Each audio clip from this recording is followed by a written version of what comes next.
Have you ever opened your company account to run payroll, only to find $8,719 instead of over $140,000?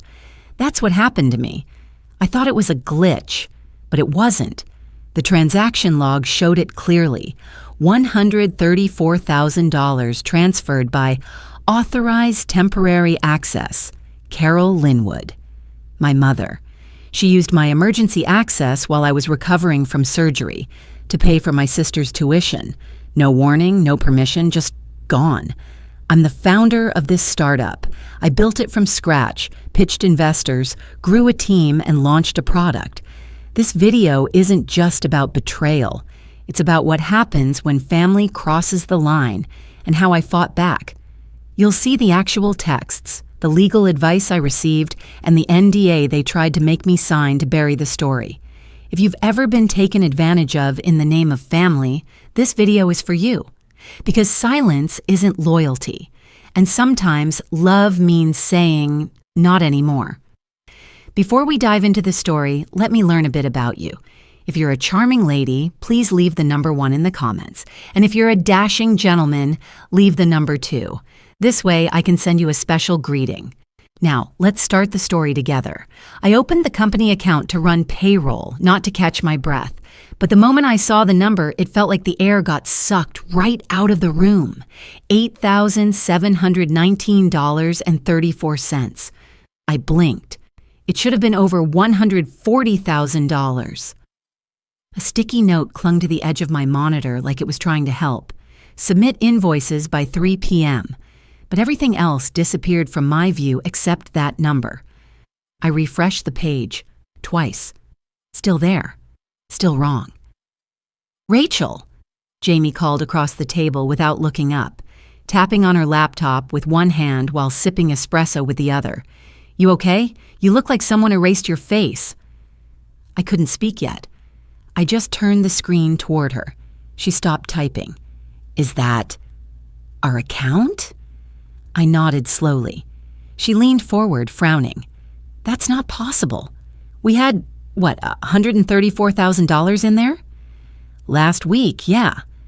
The fan above us clicked in its lazy loop. Somewhere downstairs, the bakery's lunch rush was starting. The smell of cinnamon sugar was suddenly nauseating. Jamie stood, dragged her chair beside me. Her fingers moved fast across my keyboard. Let's check the transaction log. Maybe it's a glitch. I hoped it was. I needed it to be. But it wasn't. The log showed it clearly. One transfer, 5 days ago. Outgoing, $134,000. Initiated by Authorized Temporary Access, Rachel Linwood. Dear friend, what would you do if you were in my shoes? I bet you can't guess what's coming next. But before we go any further, drop a 5 in the comments if you're still with me. Because what happens next might just leave you speechless. My mom. I hadn't even remembered giving her access. But then again, I closed my eyes. 2 months ago, I'd been in the hospital. Appendix, emergency surgery. The nurse had handed me forms. Mom had driven down that night, stayed with me while I recovered. I must have signed something. I gave her temporary financial access in case of emergencies. But this wasn't an emergency. Jamie's voice was low now. That's your mom, right? I nodded. She turned to me, careful but sharp. Did you know she was going to do this? No. Do you want me to call the bank? I shook my head and pulled out my phone. My hands were colder than they should have been. I didn't even get through the second ring. Mom answered cheerfully. Hi, honey. Hi. My voice didn't sound like mine. Did you transfer money from the business account last week? Oh, you saw that, she said, as if I'd discovered a surprise birthday plan. Yes, it was for Lindsay. There was a pause. I didn't say anything, just waited. She got accepted into this exclusive design program in New York. It's a once-in-a-lifetime opportunity, she continued. They needed confirmation and a deposit right away. I didn't want her to miss out. You took startup capital, I said quietly. Business capital. I know, sweetie, but it's just a temporary detour. You always bounce back. Mom, you didn't even ask me. Oh, honey, you were healing. I didn't want to stress you out. Jamie's head snapped toward me, mouthing, "What the hell?" "She's your sister," my mom added. "You've always said you'd help if you could. I thought you'd be proud of her." That line stung. I looked at the cinnamon-smeared blueprint beside me, the design for our first retail kiosk, all the hours we'd spent sourcing vendors, pitching angel investors, cold-calling cafes to offer trials. Jamie stood up and paced. She wasn't even pretending to be calm. "I'm gonna need that money back," I said finally. "Oh, sweetheart, don't be dramatic." My mom chuckled lightly. "It's not the end of the world. Think of it as a shift. Just pivot a little. You're so resourceful." "It wasn't your money to give." Another pause. "This is just a small detour," she said again, like that would make it okay. "Not a disaster. Don't make it bigger than it is." I didn't hang up angry. I hung up numb. The screen in front of me had blurred. I don't remember how long I sat there before I moved. My hand reached for the mouse like it was someone else's, clicked open the company settings, access permissions greater than authorized users, Rachel Linwood, enabled. I hovered for a moment, then clicked, revoke access. Jamie let out a breath behind me. That's a start. Outside, the traffic buzzed past like the world was moving forward and I'd been left sitting on the curb. I don't know what hurt more, that she took it without asking, or that she thought I wouldn't say a word. Maybe I hadn't. Until now. But something shifted the moment I clicked that button. A door, barely audible, had shut. And for the first time, I wasn't just her daughter. I was the founder of this company, and I'd just been robbed. The cicadas had been buzzing since morning, a shrill summer chant that seemed to mock the quiet in my apartment. My ceiling fan clacked softly overhead, pushing warm air in slow, lazy circles. I had the windows cracked open, but all that let in was the heat, dense and stubborn, like it had unpacked its bags and planned to stay a while. I was halfway through my second cup of black coffee, laptop open, inbox ignored, when I made the mistake of checking Instagram. And there it was. A boomerang. Lindsay, my sister, spinning in front of tall loft windows with gauzy curtains, champagne in one hand, her face turned to the light like someone starring in their own documentary. The caption, "Design School Dreams Come True. Soho, here I am." Sponsored life. No thank you, no mention, just a hashtag. I stared at the screen. My thumb hovered over the heart icon, then moved, first to the comments, then away. I closed the app, set the phone face down on the desk, and just sat there. The silence in my apartment felt thick, like it was trying to muffle the ache building in my chest. The fan kept turning. Jamie knocked once on the open door, balancing a brown paper bag from the bakery downstairs. The smell hit first, cinnamon and sourdough, warm and familiar. "You saw it?" I nodded without looking at him. He stepped inside, pulled out a flaky croissant, and set it on a plate. "Rachel," he said gently, "this wasn't some misclick. This was planned. You remember 2 months ago? You were still in recovery, still medicated. My appendix surgery, the haze, the beeping monitors, the broth I couldn't taste, and Mom sitting beside me, warm smile, soft hand on my wrist. Just sign this, she'd said.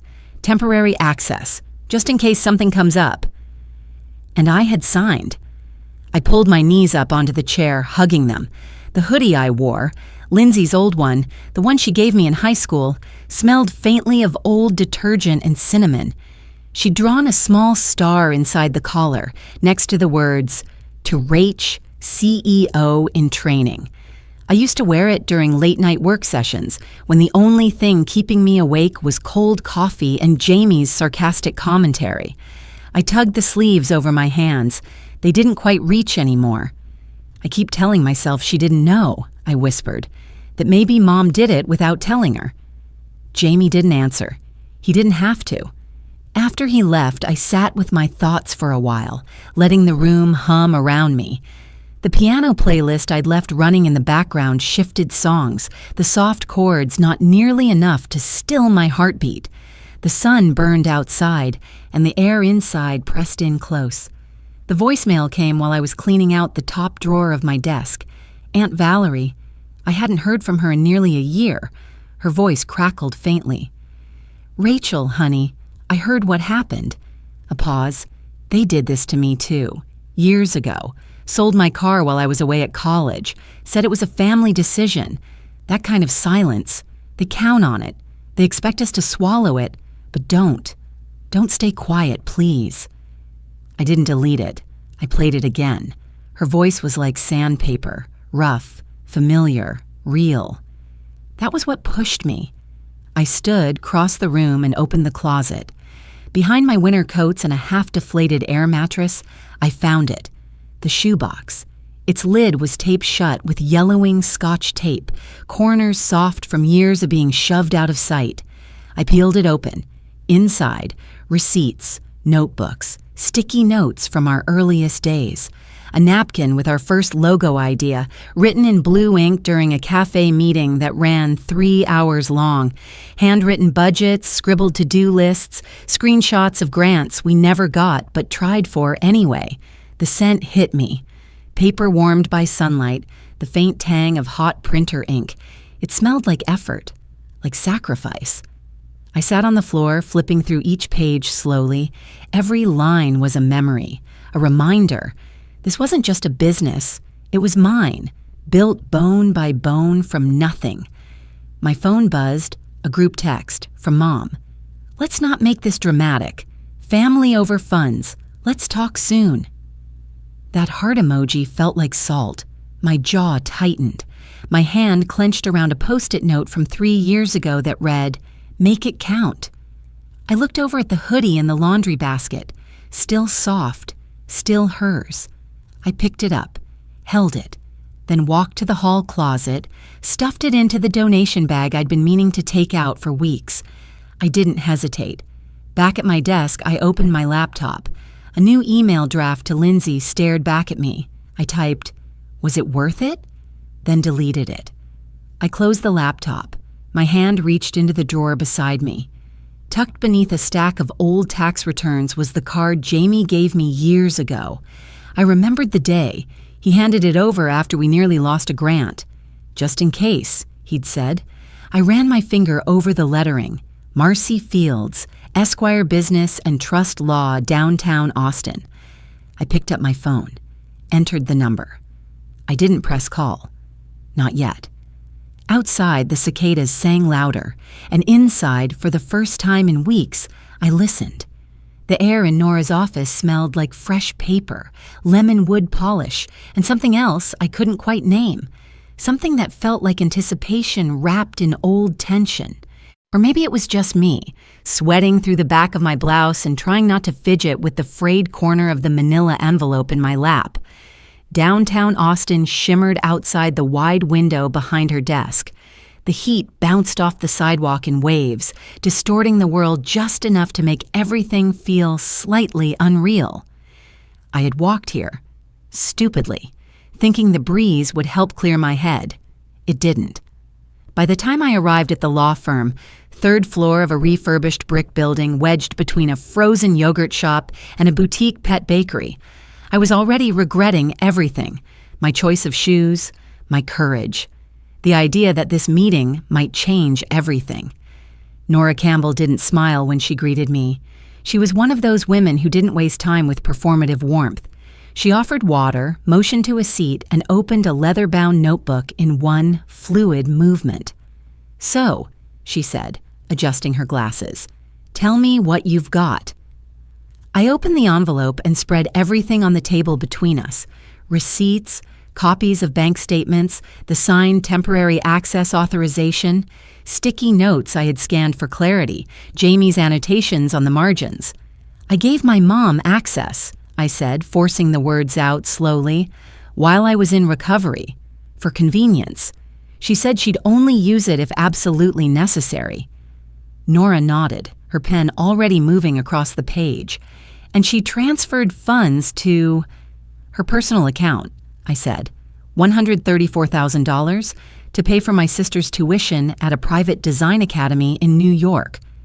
"And she didn't notify you?" "No," I said. I only found out when I logged in to run payroll." She leaned back slightly, her gaze steady. "Rachel, this is civil theft, plain and simple. You're the legal owner of the company. They breached your trust. Fiduciary duty is clear-cut in Texas law."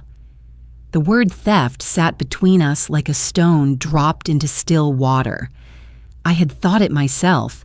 I had whispered it at night. But hearing someone else say it, hearing Nora say it, made it real. I looked down at the paperwork again, my handwriting on those sticky notes, my name on the company registration form, my signature on the account. "But it's my mother," I said, "and my sister." Nora didn't flinch. She folded her hands and studied me with the calm that only comes from decades of watching people unravel and rebuild. "If a stranger had done this," she said softly, "would you be sitting here wondering if legal action was too harsh?" I didn't answer right away. My fingers curled slightly on my lap, brushing the edge of a faded receipt from our first big prototype shipment. She waited. I thought back, further than I wanted to. College. Lindsay crying about missing a deadline for her art school application. "I'll cover the fee," I had told her without hesitation, "just until Mom can pay you back." They never did. But back then, it hadn't mattered. I had always assumed I'd recover. I always did. The phone buzzed in my bag. I didn't plan to answer it, but I saw the name, Lindsay, and my hand moved before my brain could stop it. "Hey," I said cautiously. Her voice came sharp. "Are you seriously making this a thing?" I blinked. "Excuse me." "I saw Jamie's tweet," she said. "You're dragging the family through the mud over what? You've always been good at bouncing back. It was a loan."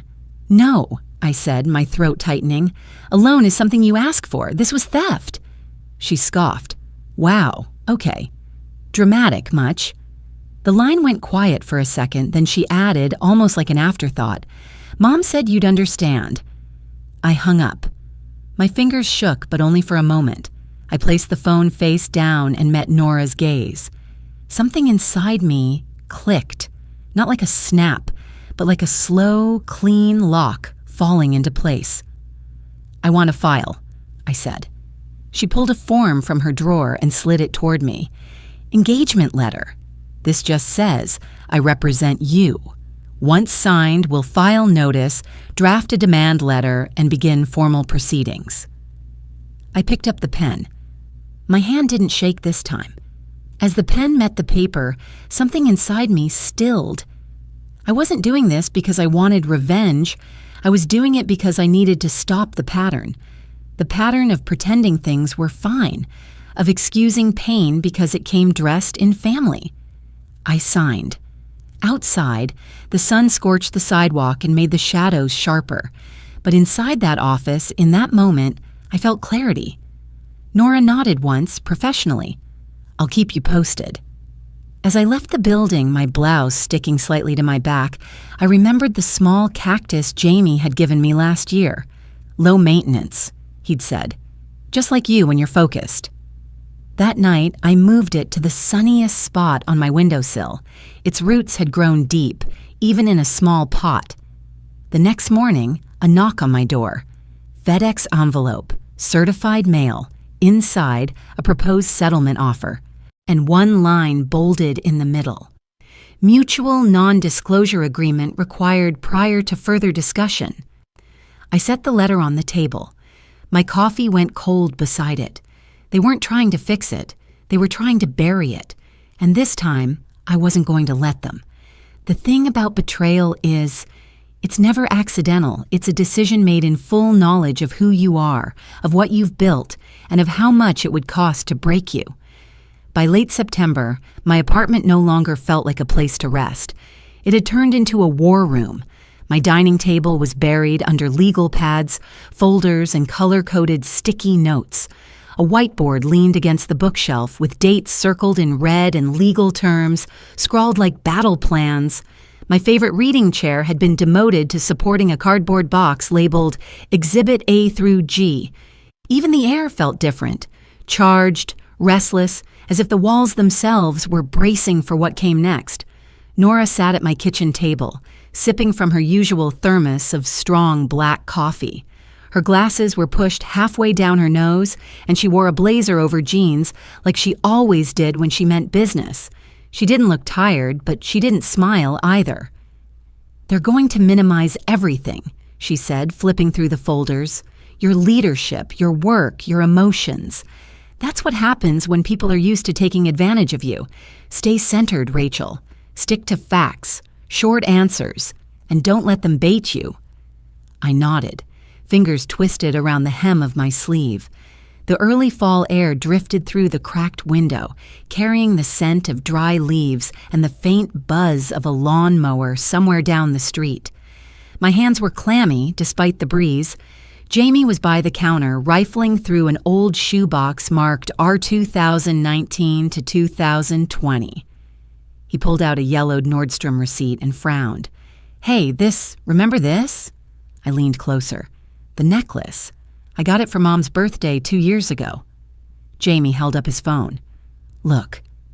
On the screen was Lindsay, posing at a rooftop brunch, filters softening the sun behind her. Around her neck, the necklace, captioned, "Grateful."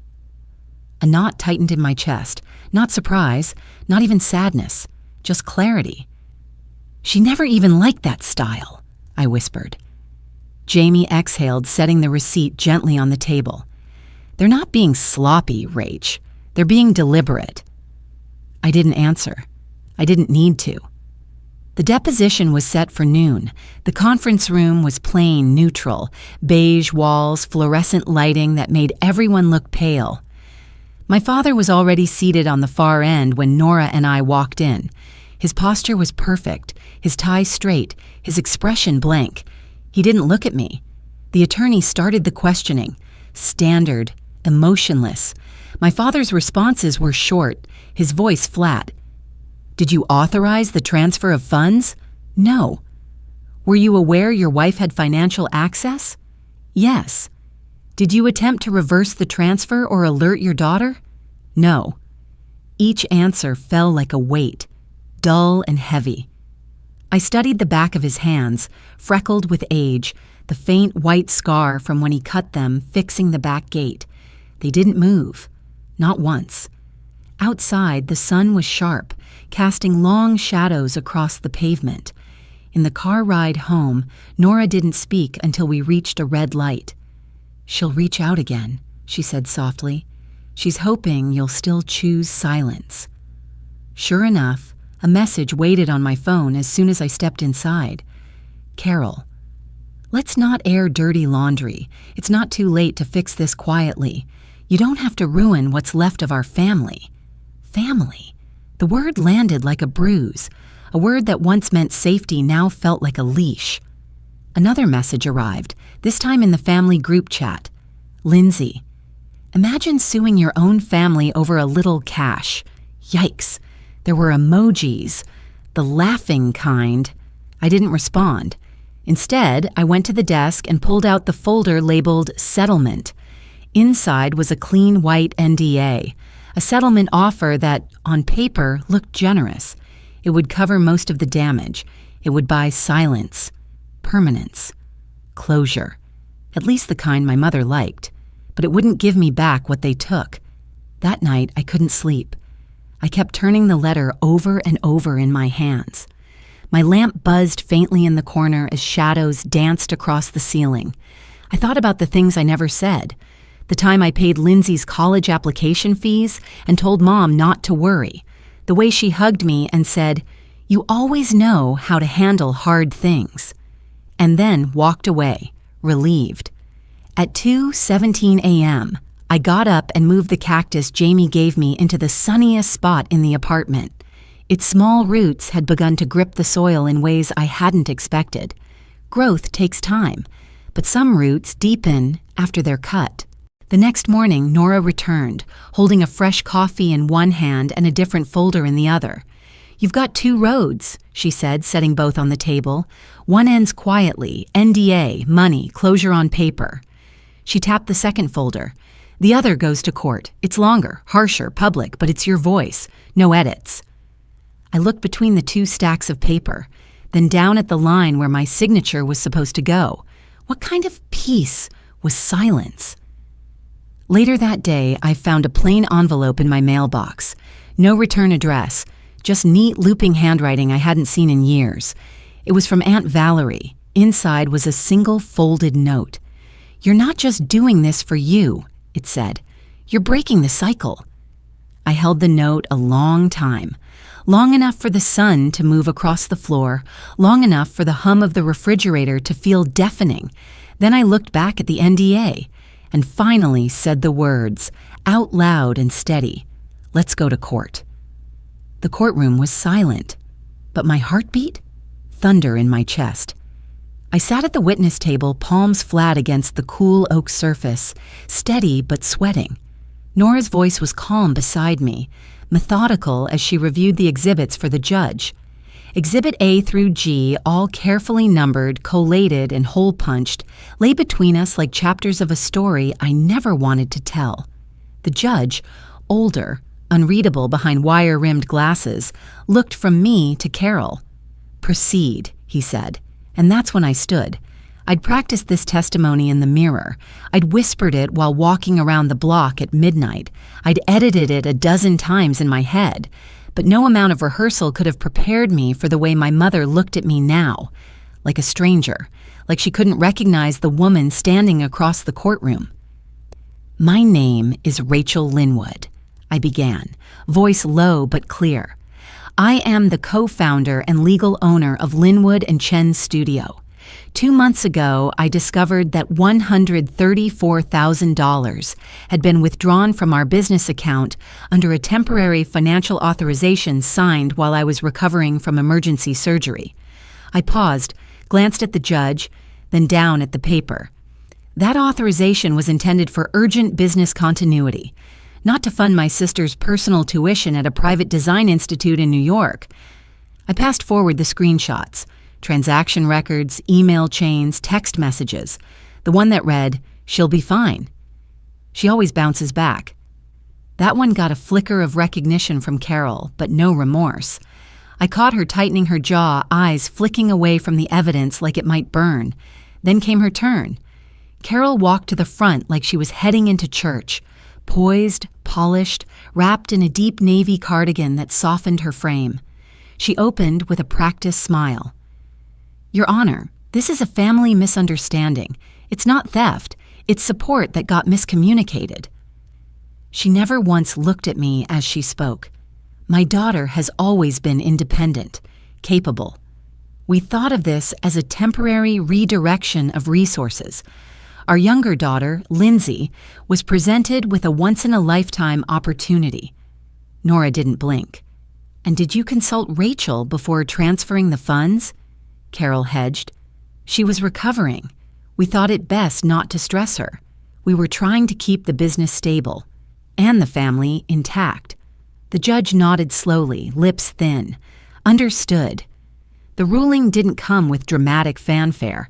No gavel slammed. Just the sound of shuffled papers, a monotone voice, and the air leaving my lungs as he said, "Judgment in favor of Miss Rachel Linwood. Ownership reaffirmed. Compensatory damages granted." I sat down, knees like paper. Jamie reached over and gave my hand a quick squeeze. I tried to hold on to that warmth, but it slipped through me like water. Outside, the sky threatened rain, but held back. The courthouse steps were slick with early mist. A small group of reporters lingered with umbrellas and microphones, but none came too close. Maybe they could read my face. Carol walked past me without a word. Martin paused, said quietly, "We didn't mean to hurt you." His voice cracked at the edges, like a page worn too thin. Then Lindsay, heels clacking on the concrete, looked me up and down and scoffed. "All this for a startup?" I wanted to say something, anything. But what could I say that hadn't already been submitted as evidence? Jamie and I walked in silence back to her car. The windshield was dotted with tiny beads of water. When we stopped at a red light, she finally spoke. "So, tacos?" I nodded, still staring out at the gray sky. "Tacos." Later that night, back at my apartment, I stood in front of the fridge. The kitchen was quiet, save for the hum of the old air conditioner kicking to life. My heels were off, my hair up, my blouse wrinkled from a day in a courtroom seat. I reached for water and spotted it. One small yellow sticky note, crooked, barely clinging to the fridge door. "You've always been too sensitive." No name, no context, just that. And I knew exactly who had left it. I didn't cry. I didn't tear it down either. I peeled it off gently, walked across the room, and pinned it to my new corkboard, right under a label I had written earlier that week in thick black ink. Reminders of who I'm not anymore. There was a kind of quiet in the room now. Not hollow, not sharp, just full. Like something had made space in me for the first time in years. Jamie showed up 15 minutes later, still in her courthouse flats, carrying 2 foil-wrapped taco trays and a bottle of Mexican Coke. We sat on the couch, shoes off, knees tucked, letting the warmth of the food and the moment settle over us. "You know," Jamie said, mouth half full of carnitas, "I thought winning would make you more smug." I raised an eyebrow. "I thought so, too." She grinned. "So, what now?" I didn't answer right away. I looked around my apartment, my space, my chaos, my cactus in the sunniest corner, and just smiled, because maybe this wasn't the sunrise I imagined, but dusk had its own kind of beauty, too. When I opened the door to my new office, I expected to feel proud, but what hit me first wasn't pride. It was peace. Soft spring light spilled across the polished floors, bouncing off the fresh paint and landing gently on the rows of leafy plants by the windowsill. For a second, I just stood there and let it wash over me. Second found. That's what we called the relaunch. Not Rachel Linwood Consulting or Rise Again, just second found. Because that's what this journey had been. Not just surviving, but finding something again, finding myself again. Jamie had insisted on keeping the music light and the furniture low to the ground. "Nothing intimidating," she'd said. "We're building a space that holds people. Remember?" Her words echoed now. I never realized how much I needed to be held, too. Laughter floated in from the intern's room. It was the kind of sound you didn't fake. Easy, unrehearsed, safe. I pressed my palm against the edge of the desk. It was still warm from the afternoon sun. Across the room, our cactus plant, Jamie's housewarming gift, stood tall in its ceramic pot.